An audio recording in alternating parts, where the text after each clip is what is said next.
Hello one and all, this is Hybrid Steel of the Gaming Dads YouTube channel. Thank you very much for joining me in this video. Today we're going to be talking about Trials Rising, which is a budget game for you if you really enjoy getting stressed out on a motorbike. So without further ado, let's get it on, shall we?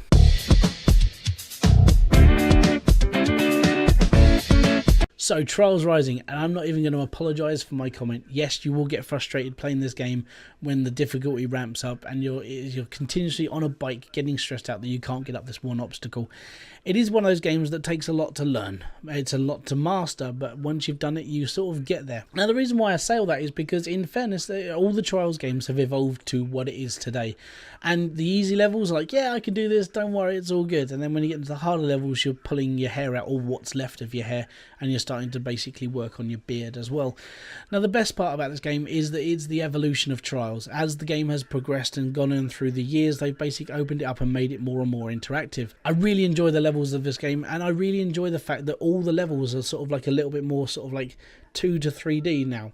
Now, back in the days of early Trials, it was literally a 2D game with a 3D stylish background with a few movements here and there to distract you.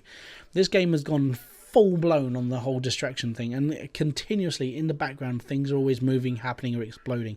They're basically there to put you off. They're trying to distract you so you don't get the best time. For anybody who's ever played a Trials game, you try to zone all that out. The thing they've tried to do with this game a little bit more than they have done in before is to basically make the land move more. So in the previous Trials game, you had a little bit more of a 3D movement when it came to going through levels.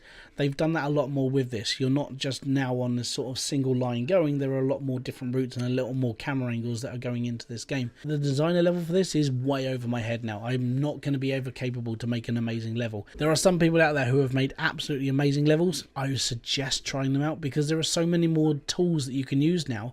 The levels are just getting more and more sort of like crazier, and the community for this game always on top. Yeah, there's always going to be that little bit, oh, he beat me on this level, damn it, I'm never going to be able to do this.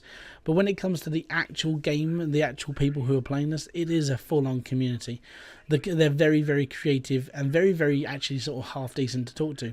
I've spent some times in the forums and other places where people are building levels and like actually talking about the game. Most of the time they're all just quite relaxed, and the reason why is because most of them have been playing this game for so long that it's just part of their blood. I've always enjoyed Trials, but I've just never been like the top amazing player. I've always got to a certain point and just plateaued, never been able to get past a certain level. And if I really was, to be honest, I should really practice more. But, you know, I play other games as well at the same time.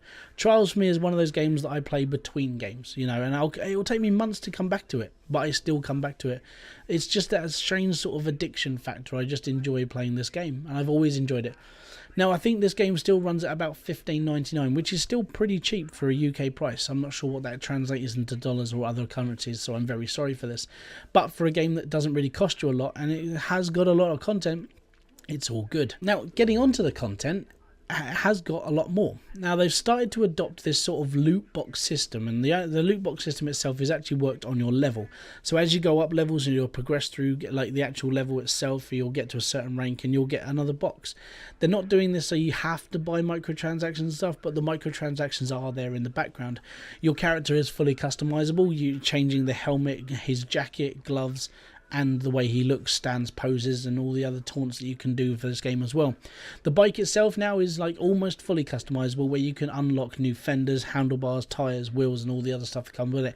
Also has a community market where you are able to buy stuff off of other people using the in-game currency that you earn whilst playing the game. Graphics wise, I still can't have a go at it. The reason why is because Trials is a simple, easy game to pick up.